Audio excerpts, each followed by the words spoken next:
I'm falling asleep at the wheel here, man. I need you to drive. I'm gonna pull over up here. You don't have to pull over. The car can drive itself. What? Just take your hands off the wheel, man.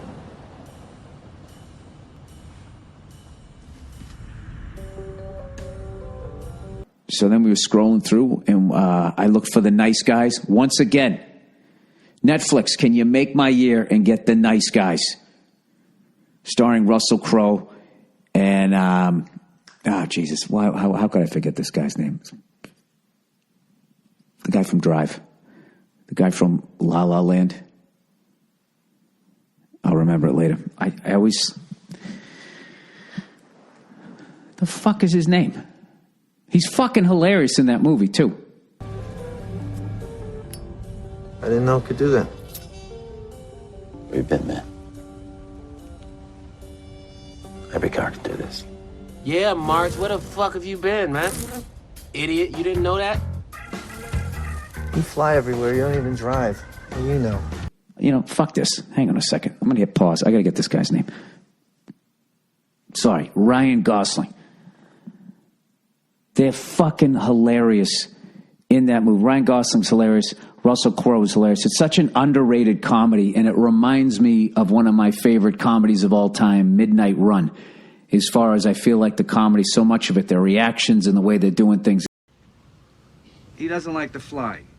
He doesn't like to fly? What the fuck does that mean?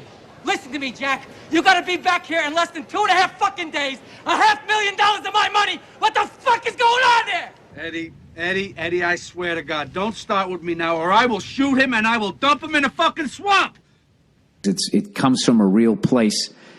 I don't mind wacky, I don't mind absurd or any of that bullshit, but I fucking love that movie. And so I looked it up, and for whatever reason, Netflix has every fucking movie just about on their streaming service. The biggest streaming service in the world, right? But they don't have that one. So I'm like, fuck. And then we scrolled down, and then they had Thelma and Louise. And I was just like, man, I have literally not seen that movie since I saw it when it came out in the movies. And, is that a great fucking movie?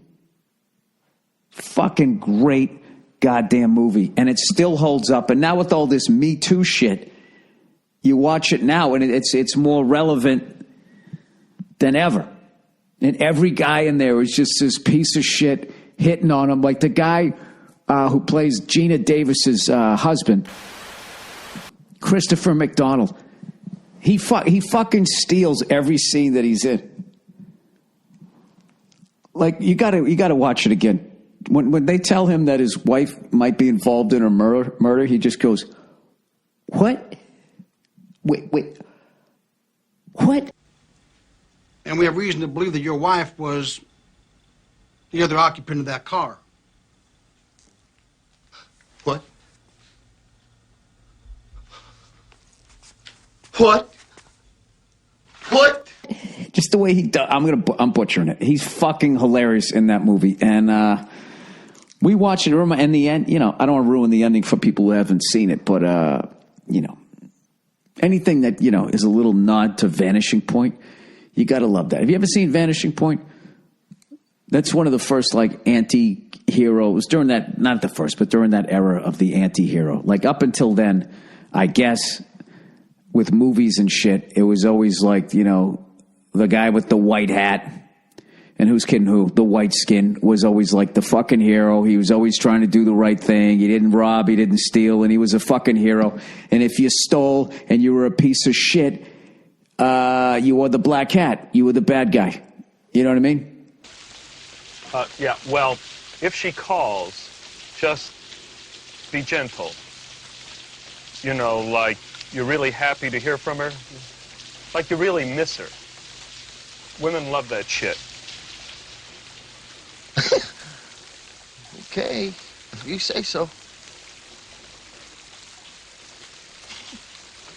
Women love that shit. I'm sorry. Well, I'm a psycho, my style is suicidal. It's cyanide laced, dog, and all about survival. Always pushing my luck. I give a fuck about cops. I give a fuck about cops. I had to pack shanks, snatch chains and gang bikes to kick me out of school. Cause I can't play nice, I'm shooting craps in the hallway. PK all day and I ain't hard to find, dog, so you don't have to call me.